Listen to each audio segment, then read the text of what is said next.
আরজিকর হাসপাতালে চিকিৎসক খুনের ঘটনায় স্বাস্থ্যমন্ত্রী ও পুলিশের ব্যর্থতার অভিযোগ তুলে ও পদত্যাগ দাবি করে এবার রানাঘাট থানার সামনে অবস্থান বিক্ষোভ করল বিজেপি মহিলা মোর্চা।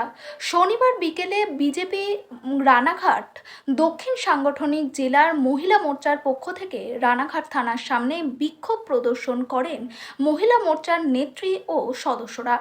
এদিন মহিলা মোর্চার পক্ষ থেকে রানাঘাট পুলিশের কাছে একটি স্মারকলিপিও জমা দেন তারা।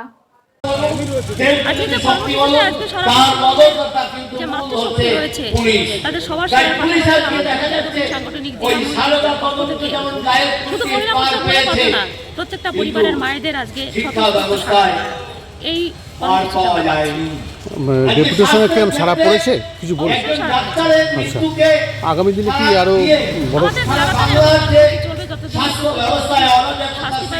শাস্তি পাবে, উপযুক্ত আমাদের কি নাম কি নাম আপনার? পঞ্চায়েত প্রধান তাপসী আঢ্য, তাপসীও যাবেন আমাদের সাথে।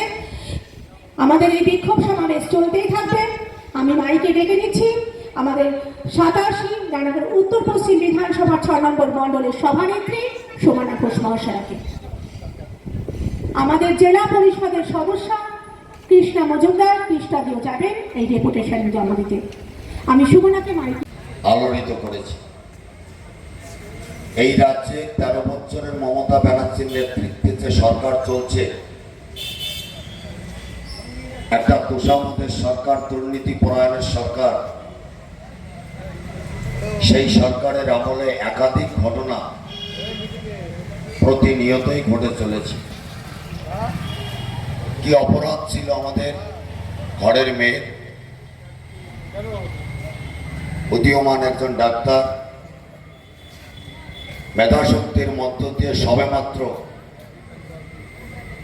ডাক্তারি পরীক্ষায় পাশ করার পর আরজিকর মেডিকেল কলেজে আগামী দিনের বড় ডাক্তার হওয়ার স্বপ্নে সে তার কর্তব্য এবং দায়িত্ব পালন করে চলেছিল। আমরা ঠিক যেমন দেখতে পেয়েছিলাম 2010 সালে রিজাউনুর হত্যাকাণ্ড, আমরা দেখেছিলাম 2008 সালে স্বপন কোলে ছাত্রনেতা খুন হয়েছিল। তখন এই রাজ্যের বামফ্রন্ট সরকার ক্ষমতায় ছিল, আজও তারা কিন্তু সুবিচার পায়নি।